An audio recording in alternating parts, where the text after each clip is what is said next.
Shalom, and welcome back to B'nai Noach Academy, Thoughts on the Torah. Please remember to hit the like button, to subscribe, and please share this wisdom and inspiration with friends and family. We look at the book of Exodus, chapter 18, verse 1.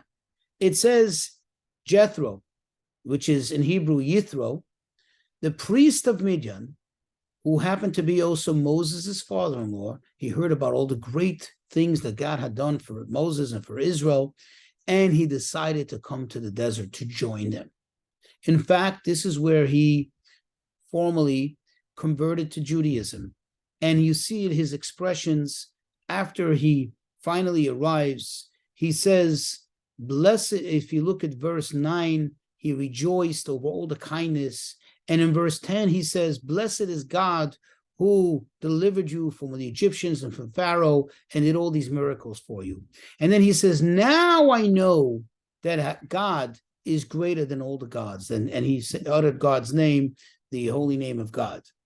And then if you look further in this portion, in this Torah portion, which you know that in the Jewish tradition, every week, every Saturday, every Sabbath, we read a Torah portion, which doesn't always perfectly align with the breakdown of chapters as we have it, but this Torah portion is called Jethro. It's several chapters, and of course the highlight is the revelation at Mount Sinai, the giving of the Ten Commandments, the giving of the Torah. And the question is there a connection? What is the connection? That this is read in the parasha, in the Torah portion of Jethro. Is there a connection? Well, the answer is yes, indeed. The sages tell us that, quote, the Torah could not have been officially, formally given at Mount Sinai until Jethro came to join the Jews in the desert. And that's precisely why we read it in this order, where first Jethro comes and acknowledges, declares his commitment to God and his faith in God. And only after that do we begin the story, the narrative of how the Jews arrived in the desert of Sinai and eventually how they received the Torah. God revealed himself at Mount Sinai. What is the meaning of this? And what is the connection to us? Well, the answer is Jethro, as it says right here in verse 1, he was the priest of Midian.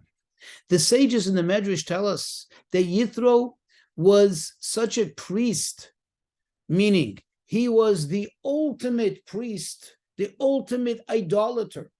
Jethro, he says, there was no idolatry in the world that he didn't research, that he didn't study, that he didn't worship. So he knew it all. He understood it all intimately, firsthand. And he came to the recognition that Hashem is indeed the true God. Like he says, from all gods, from all purported gods, from all so-called gods, there's only one God. Now, this is the ultimate. You see, because the Torah, which is God's wisdom, the Torah, which is God's directives to us, is not just about overwhelming the world, but really what it's about is elevating the world. It's not about forcing things onto the world, but it's about the world itself transforming and elevating itself and coming closer to God. So Jethro was the greatest accomplishment and symbol of this.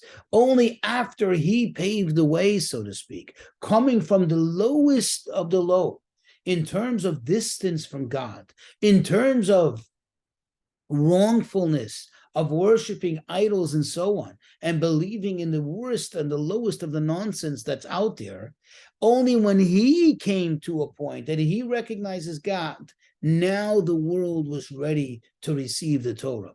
Because with him, he elevated from the very lowest, so to speak, spiritually lifted up even the lowest element of the world.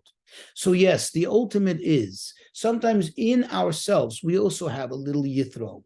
Sometimes in ourselves, even though generally we believe in God, generally we do the right thing, but perhaps sometimes or at some points or some aspects in our life, albeit very few, very minor, but at some level we have a Jethro that worships the lowest of the low, a Jethro that perhaps is not totally in line what we would like to be in line with, namely the belief in God and the absolute faith in everything, that everything comes from God. Sometimes we worry, sometimes we're concerned, sometimes we don't see things in a godly manner. That is the little tiny Yithro in us. And the message here is, when we are able to transform that, that is the ultimate accomplishment. When we're able to elevate even that concern, that worry, that distance from God, and bring it to a point that we acknowledge God and we get closer to God, now not only meaning not only the person himself